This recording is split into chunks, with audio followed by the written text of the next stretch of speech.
Well, hello there, ladies and gentlemen, boys and girls, children of all ages. My name is DB333, and welcome back to our Time Forward the New Order, Last Days of Europe as the US of A.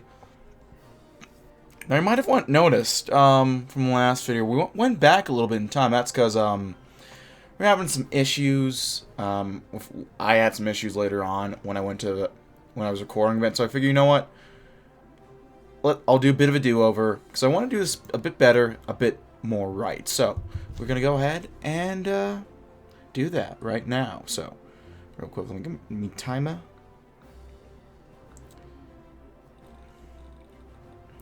So it's a little bit before the oil crisis. We had that happen right after, like right at the end of that part of the series. So we're gonna go ahead and we'll do something else before the oil crisis, like ending right to work. The American worker, one of the corner pieces in American economic stability, has been in a crisis for a great amount of time. Throughout contemporary history, workers have experienced great inequality in their respective workplaces, and while unions aim to fix this for lack of membership due to American right-to-work laws, have restarted the imbalance within the workplace. To combat this, we must draft a bill which would tear down the right-to-work laws which have created such imbalances in the workplace. In doing so, workplaces may require unions within to be a part of the associated union, stopping the imbalance of workers who receive the benefits of union membership without actually committing the sacrifice of official membership. With this, American workplaces will become a far more fair and just area of American life, building confidence for the fearful American workers to instead live and work towards greater unity and prosperity. So we'll go ahead and introduce the bill. And we aren't able to cancel this, so even if we want to, we cannot. And so yeah, we did some. We are campaigning for the good old R's, and we're just gonna go ahead and do the good old decision no checks.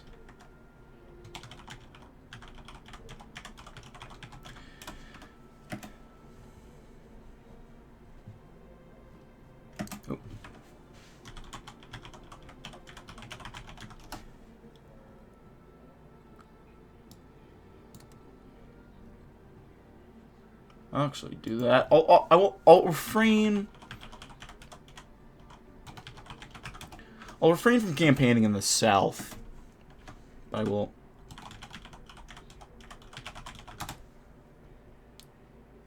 Campaigning. There we are.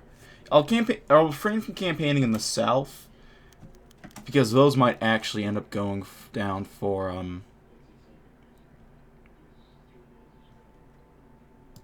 What am I thinking of?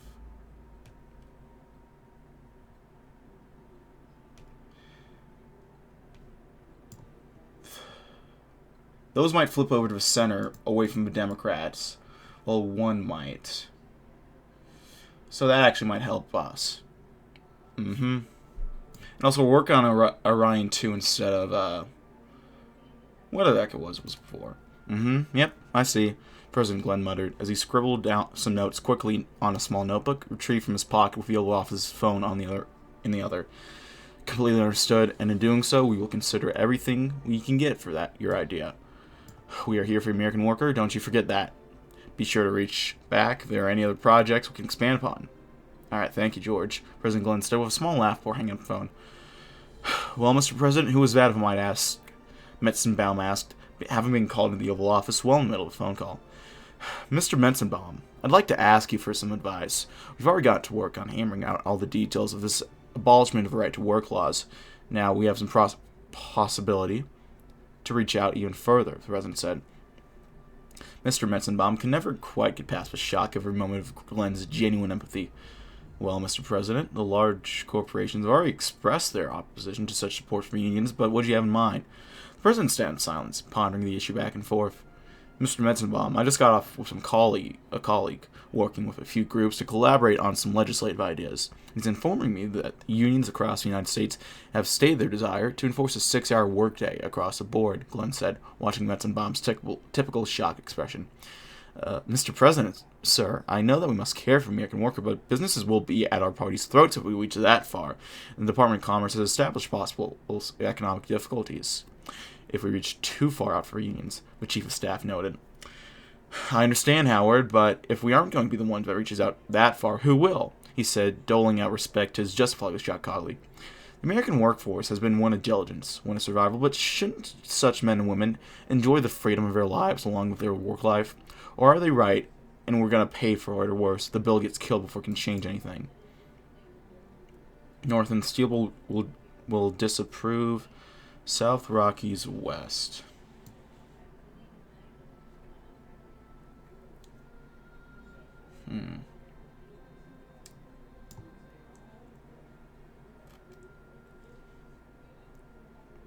Support for the bill will grow with the center.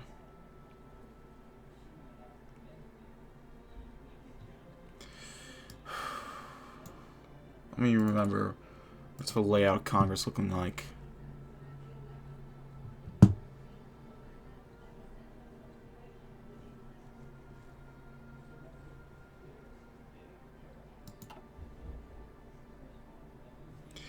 And I want to look at the 6-hour workday and compare it. More production efficiency gains, actually. Do I want to do that?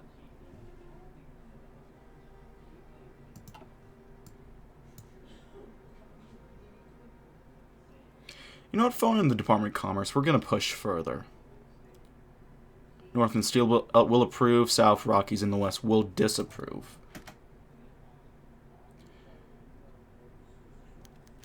Polling is updated. Let's go ahead and see. They're campaigning in Great Lakes. So far we're doing pretty well.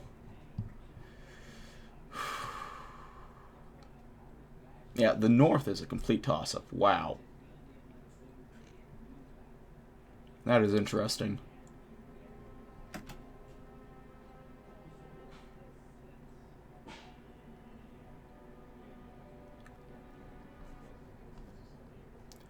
How are they doing?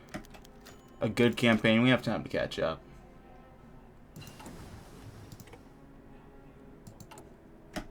And we can go and target the center, actually. I've been doing that a little bit with the, whatchamacallit? The CIA tab. So we'll do that real quick. 40 million.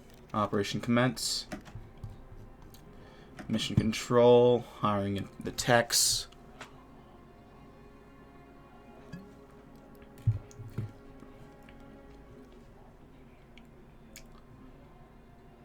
How's our public support looking?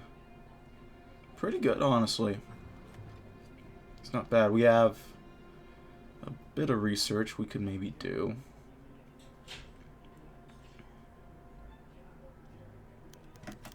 Operational success. Brilliant. Mediocre, good. Ending right to work, and that'll open up this tab. Or this decision thing, I believe. Yep. Okay. The Glenn administration has reviewed a wealth of labor laws and found that right to work laws need to be dealt with in some manner. Conceptualized before the start of the Second World War, right to work laws safeguard the rights for employees to not have to become part of a labor union associated with their trade. Though it looks fair to the worker by allowing employers to not demand such requirements from their employees, there have been a great deal of issues stemming from them. Namely, many employees have taken to taking in the benefits that the labor unions provides for companies' employees without paying any of the sacrifices as the union members do. This is unfair and unjust practice, and the right to work laws have continuously allowed for loopholes in a variety of blue-collar trades that cannot continue any longer. So we could get some more Republicans, maybe, some more Democrats, maybe some center people. We don't need to necessarily, but we'll talk to the Democrats. Excellent RD campaign. Wonderful. Central East Coast. A good campaign. I'll take a good campaign.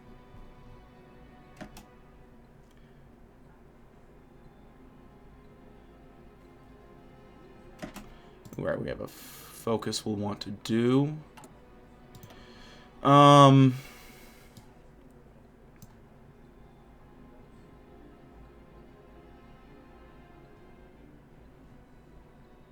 We'll avoid doing this because I don't think we want to take a hit in the oil-producing states.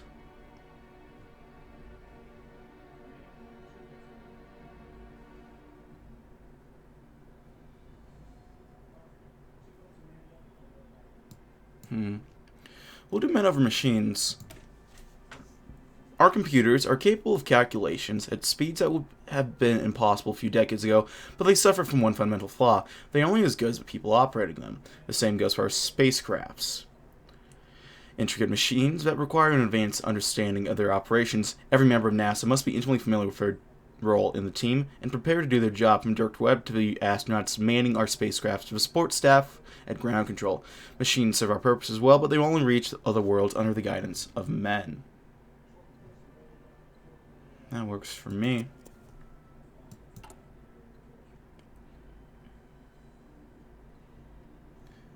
And how are we doing with the, we're hiring in some technicians. I think we'll wait till the autosave. Alright, we have this. We already read that before, so we'll continue onwards and upwards.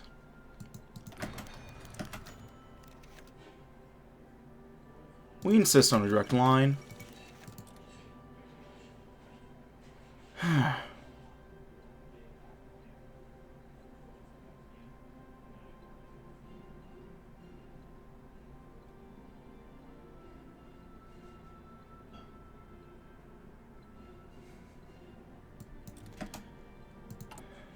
Okay, man. Would you be interested in a trade agreement with England? New operative. Guess I will wait till the autosave.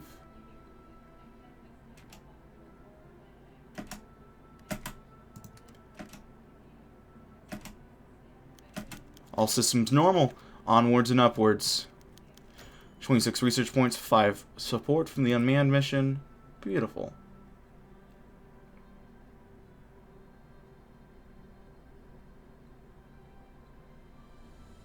Let's do some stronger alloys. Nice.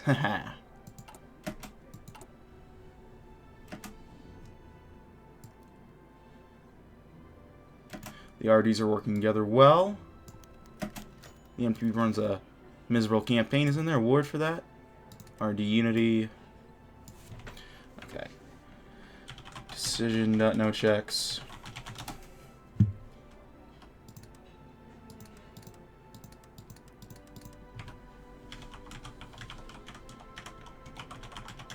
Beautiful.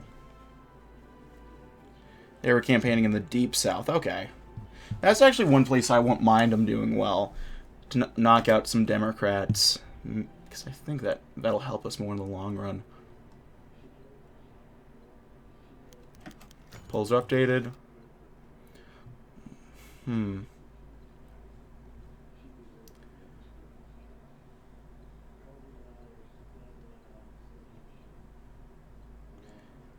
Lots of toss-ups.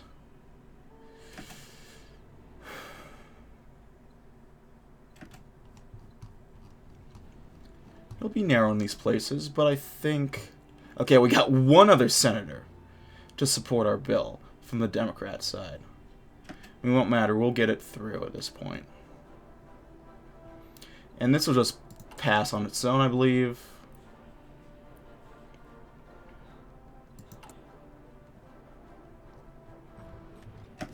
Alright, let's do that.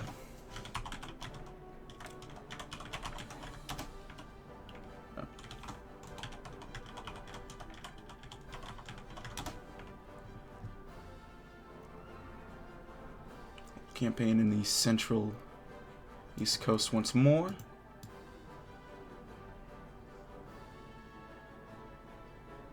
Yeah.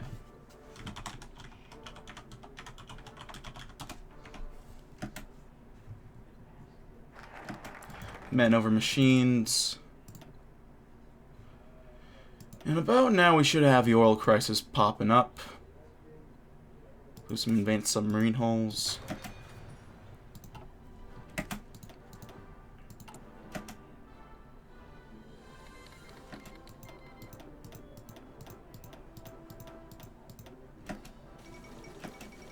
Iraq collapses into civil war.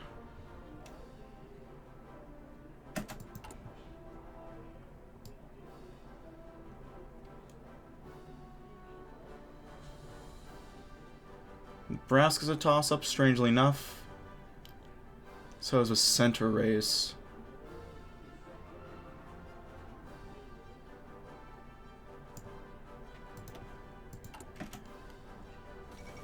There we go. People don't want wars, they don't want the sound of battle. The battle of destiny. Black, gold, red sand. That's so...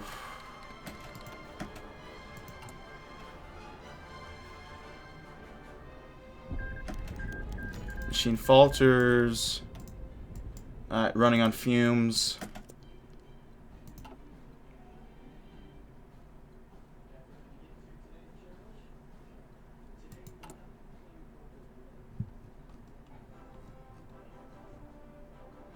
Or are they campaigning the Deep South? That's okay. You don't mind that too much.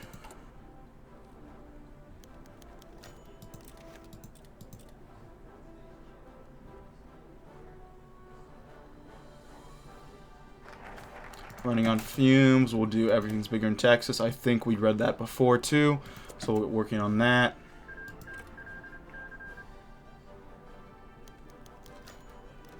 The Will of Ages turns once more. I believe we read that as well.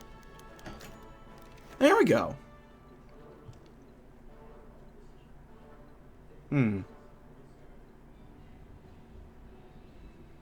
After months of preparation within the West Wing, the bill forwarding the notion of abolishing the United States right to work laws has been successfully approved by the House of Representatives and the U.S. Senate.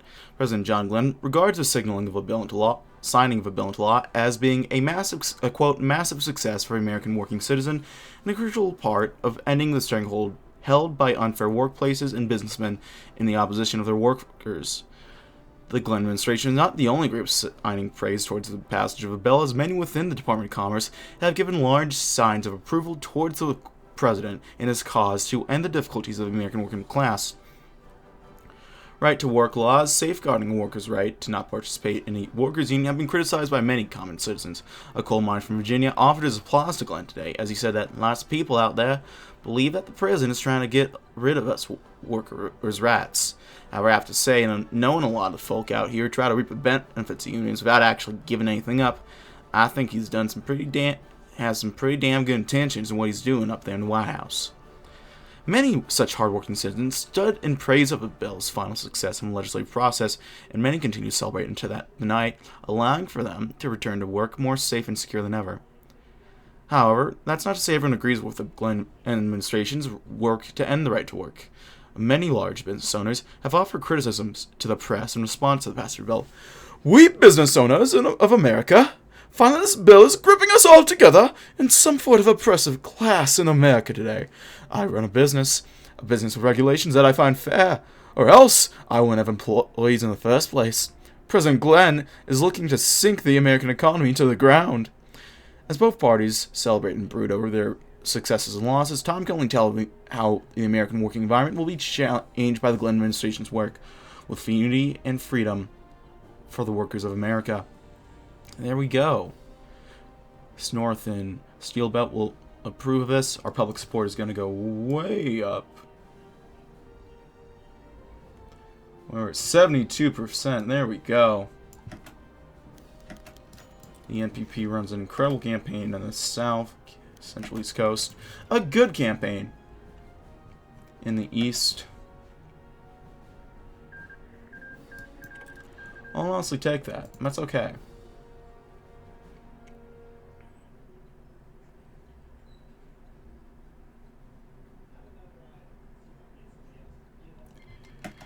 No longer the effects of military civilian officers. So let's see how bad the... Oh my god! Yeah, let's go. Oh god. Still not much better. Construction.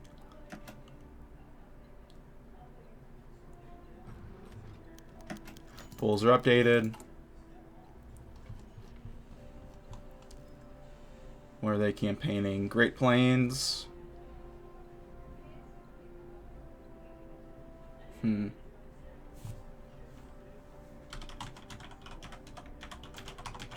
Texas, you got no checks. New England.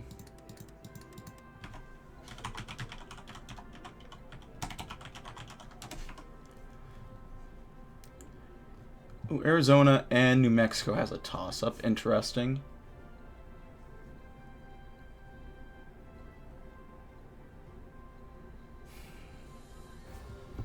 Okay, we'll make a pickup in Mass.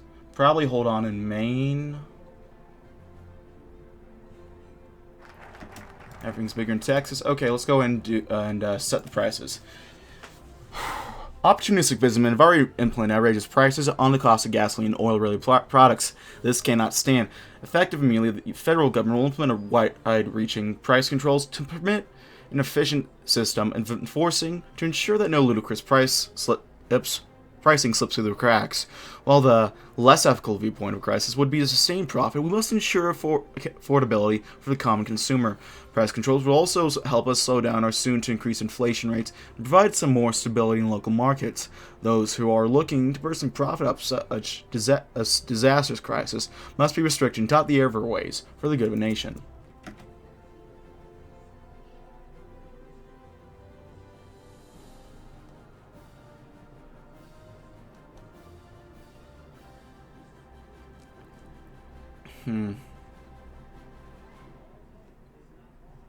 Oh.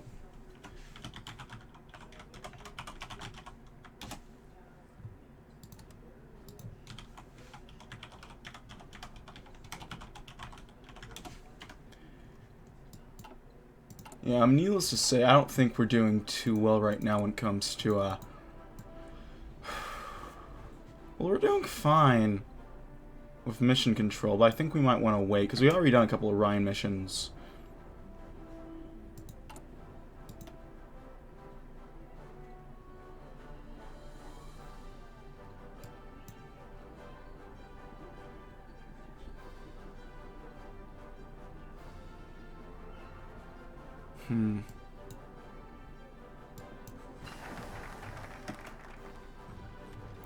So we're setting the prices, improve oil stuff.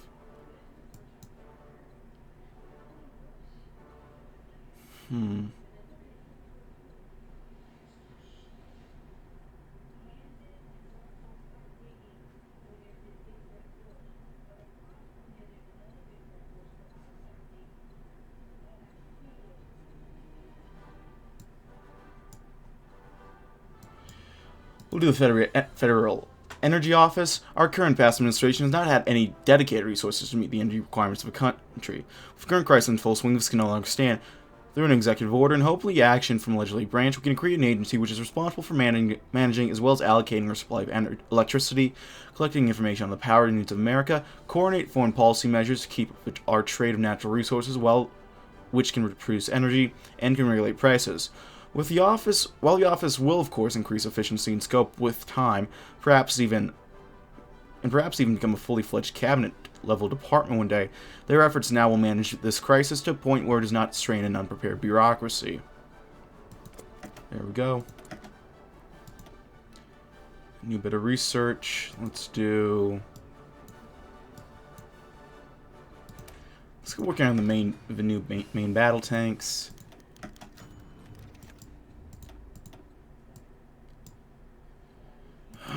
Let's get some signal companies. Wall Street is the heart of the American economy. Today, it's being harder than ever. Turmoil erupted on the trading floor after our plan to set prices on oil became public, and what can only be described as mass hysteria ensued as traders followed the trail of current events to the ongoing crisis in the Middle East, realizing which way the wind was blowing. Thankfully, it proved to be a minor hiccup, and the chaos on the trading floor had quickly died down. Despite the initial hubbubaloo, setting prices on oil has allowed us to maintain control of Wall Street and keep the markets relatively stable, averting the economic disaster many of our advisors were certain was imminent. Of course, we made a lot of people angry. Commodities traders in particular are unsurprisingly furious, but the anger of a gang of hair-gelled, smooth-talking champagne drinkers, small price to pay to avoid economic meltdown. Sell, sell, sell.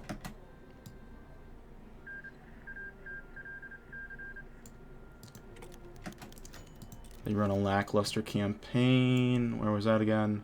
I think that was...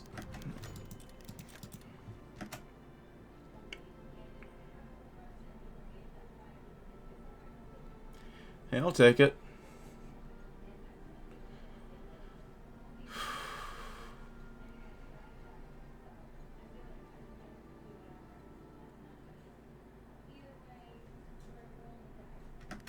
The opposition is campaigning in the central East Coast. We did a good campaign there. Will that end up operational success? Good job, gentlemen.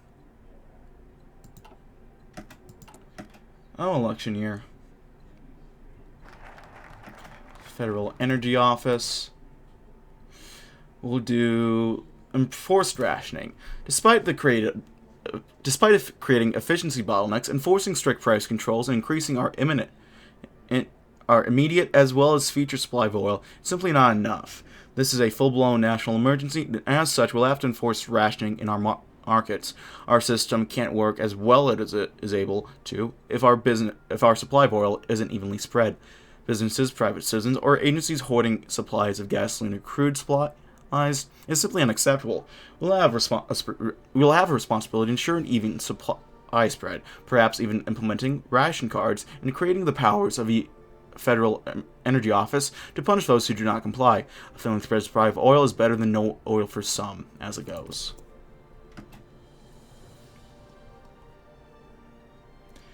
And I think at this point, we may as well not bother campaigning, so...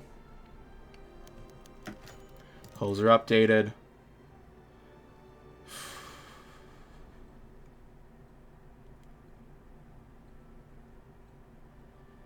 Great Lakes, probably going to win.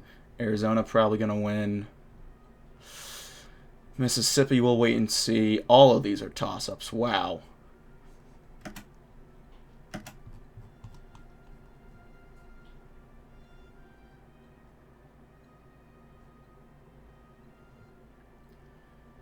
I guess we'll start on a campaign in New England. It won't finish, but we might as well start on it.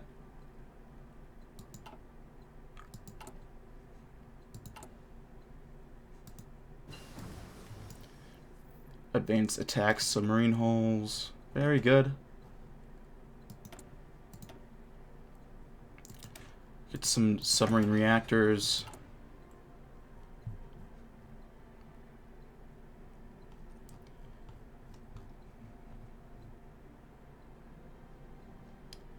American Societies United.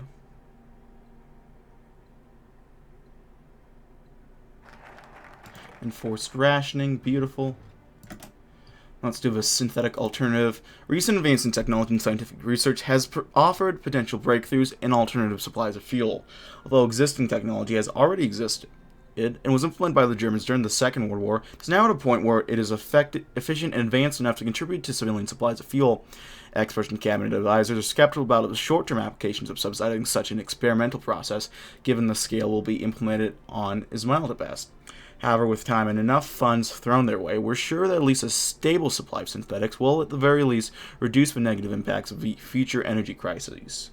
Let's send a stimulus package to the scientists and industrialists as well as officially support their efforts, so that perhaps we have alternatives to rely upon a few years from now.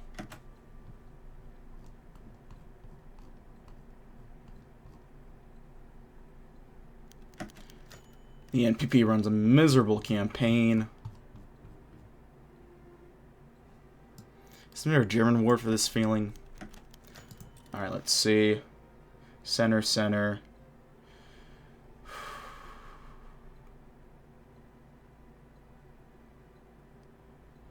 Why are the Democrats making gains? Okay. Republicans.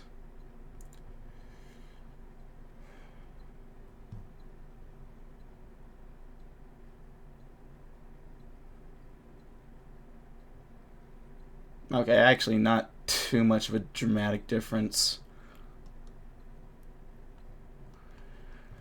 I mean, a bit of bonus for Democrats, but the change-up wasn't too dramatic.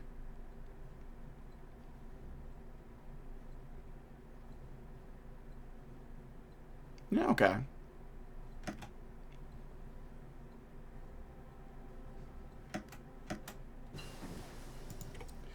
The West Coast is an NPP bastion at this point.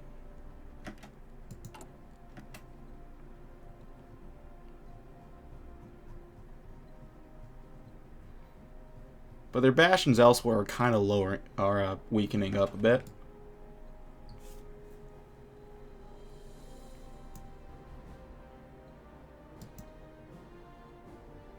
Oh, Lyndon is back. There we go. Heck yeah. Good to have you back, partner.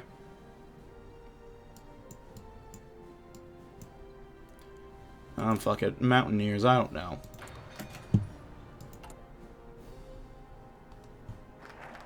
Synthetic alternative. Next, let's have a disaster averted question mark. Through all of our efforts, we are starting to see minuscule signs of recovery, despite there still being long lines at gas stations, lack of supply in some areas, and a general slowdown of the entire economy. Things are beginning to return to normal. Many policy experts and key figures in our administration are confident that the worst is over. Despite the crisis still being in full swing, it is at least starting to slow down on the home front, for our economy is showing signs of life again. We can now return to approaching our domestic agenda without fear of the entire country imploding on itself from a lack of fuel. As we remember the impacts of crises and the consequences of past losses on the American consciousness, we can steadily move forward to a safe and secure future, one where the public is protected from emergencies and the American dream can still survive against overwhelming odds. There we go. The Baathists are doing very well.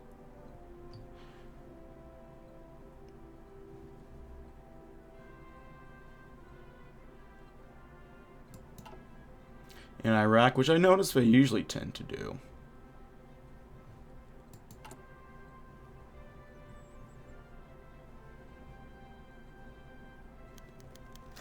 Senate elections are all in. Polls are updated. Not that updating those polls matters. Well.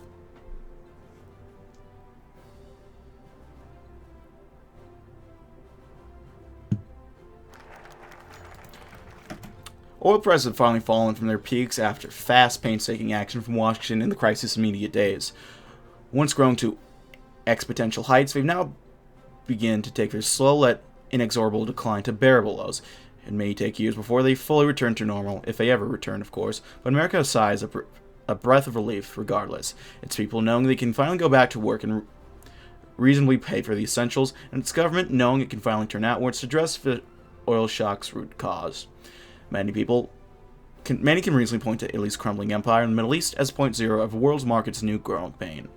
Their inability to contain or at least moderate the Arab people's unrest has caused wave after wave of disruption to the world's largest supply of cheap, sweet crude oil. With the Congress near unanimous in their apathy for the ailing and aloof empire's miserable fortunes, Washington has decided that supporting the movement to break the peninsula free from Rome's talons will most help in stabilizing the region and, in turn, its oil wells. Still, even proponents of pro-Arab intervention are divided over both its extent and its recipient. The vigorous debate has sprung over whether America should lend its hand to Yasser Arafat's Baathists and the UAR, or that, well, I know what we're doing there. We're going to focus on the Pan-Arabs in Cairo. But we'll do that. Yeah.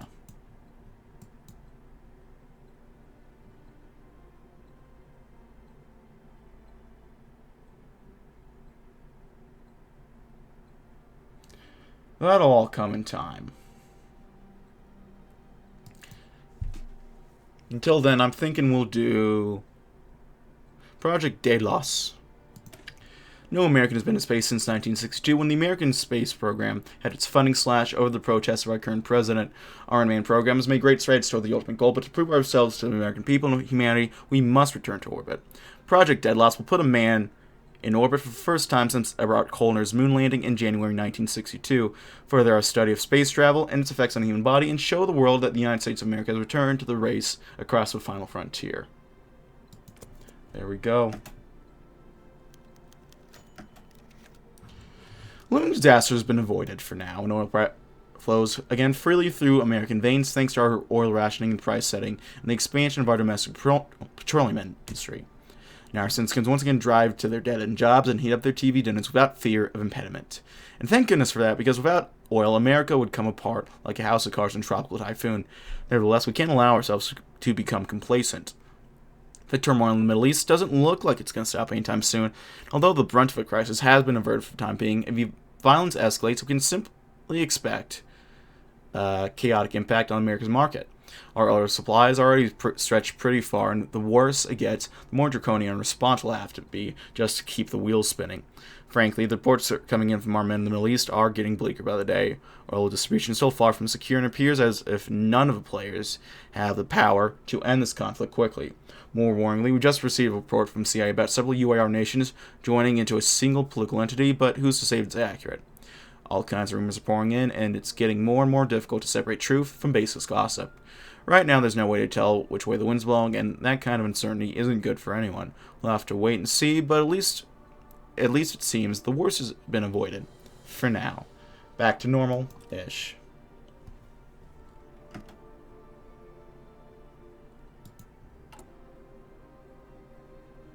I'll stop training all these guys.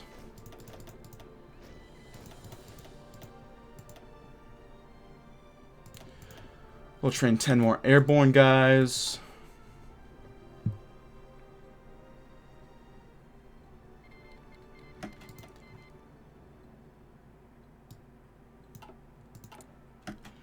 And yeah, we'll...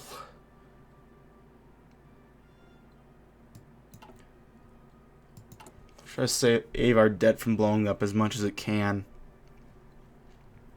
How's our poverty looking? Pretty good. We might cut it in a couple years at this rate, which is going to be very nice. Our industrial expertise is slowly going up as well, which is very nice.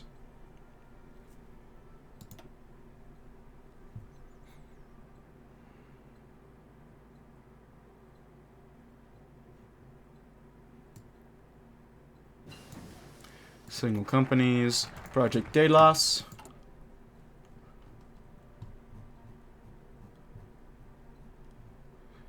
I think we'll go ahead and invest into the project right now.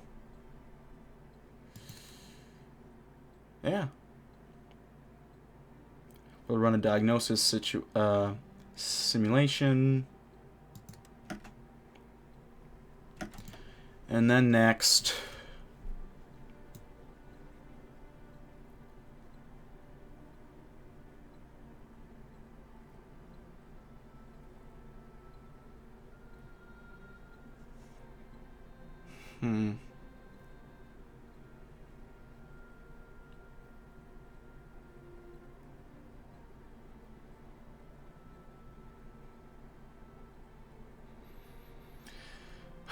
I think we'll...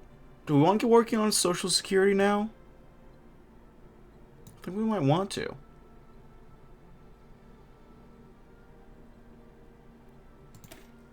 After fighting constantly in regards to the reformation of several pension programs, we've already made strong leaps into progress for social welfare programs in American society.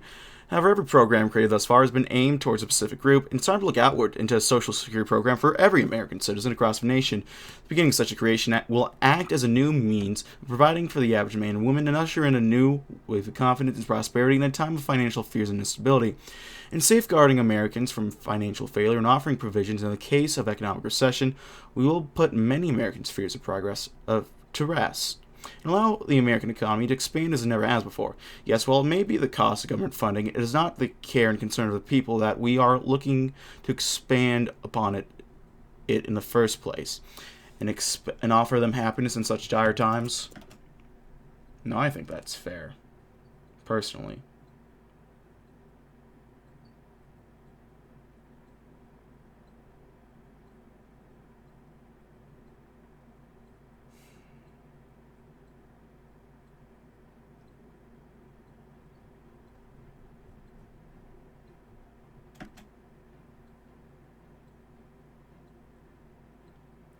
Let's buy up some blueprints, see if we can't get something. Yeah, we can improve some heat shields, which we'll go ahead and do.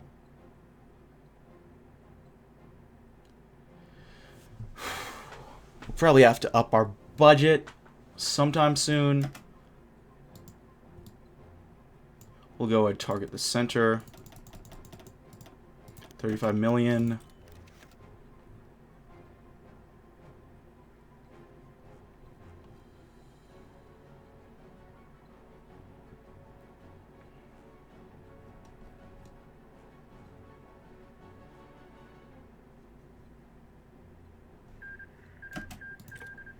We have new technology.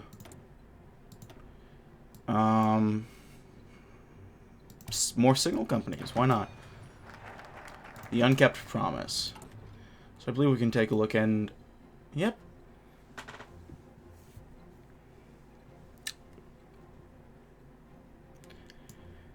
Elderly and disabled Americans are some of the most disadvantaged individuals in the population, with more than 40% living below the poverty line. As such, one of President John Glenn's most espoused campaign promises was to introduce legislation that will allocate a semi-livable income and health care coverage to all Americans over the age of 65 or suffering from disability that prevents them from working. Based off a bill proposed by the administration of Kennedy Sr., the Social Security Act will allow Americans to allocate a percentage of their income into a special fund over the course of their working years. When they reach retirement, they may collect from the fund and have a steady stream of money flowing back into their pockets. Well, some conservative members of Congress have expressed absolute opposition to such a costly proposal. Many more appear amicable or neutral to the bill. Consequently, both the President and Progressives in Washington anticipate being able to pass at least some of their desired reforms. We have 150 days to hold the vote. If we don't do that, it's not going to be good. So, we have more Democrats that we need to work with. So I think we need to beat them down. Our success in the progress of creating Social Security has allowed Americans to enjoy newfound confidence in the American economics and financial stability, allowing the continued growth of our nation through the work of the everyday citizen. However, while we are overjoyed at our successes so far of American confidence in the bill, many in the nation remain fearful of the cost imposed on the federal government and the passing of such an act. We cannot allow such notions of fear and anxiety to plague American society and cause the death of our program before it's even been signed into law. Thus, it's our imperative to beat the Democratic side of the RDs back into line, as they have expressed their ardent disapproval throughout the South and the other areas of the nation. Doing so will nip the fears of Americans in the bud and allow our administration to move forward in aiding the American citizen and generating progress for the future. Beautiful. We still have a mysterious man. We still have empty chair in Arizona representing the Democrats.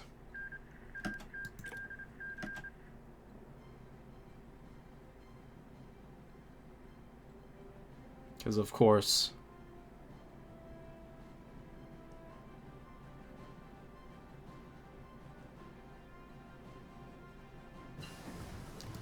mountain infantry.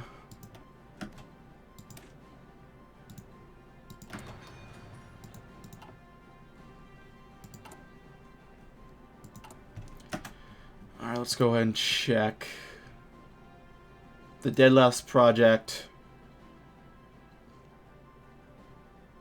We'll test the rocket.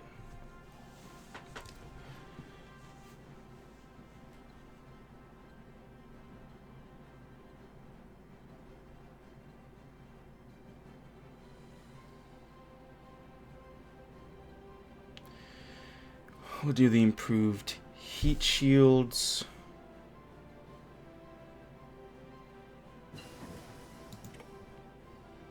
Oh. We're beating down the Democrats. 20 of the 44. Death of a Justice, a conservative. Now, if I'm not mistaken, 4-5. So we'll have to balance the court out if we don't want to take a popularity hit against main battle tanks.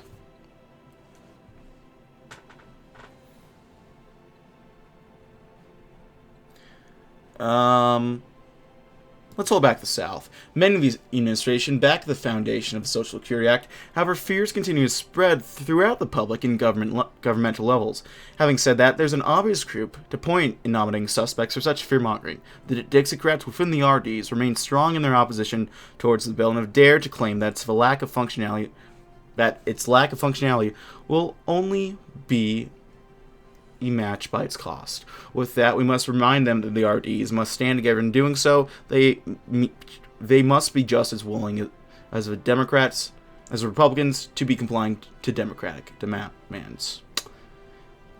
Thus, we shall discipline the Southern Democrats that seek to bring down the success our party has had, even if the extreme elements of the NPP will grow in their absence. The American people are crying for help, and this act will supply the RDs with the approval they are needing nowadays. Even Democrats have complained about the issue.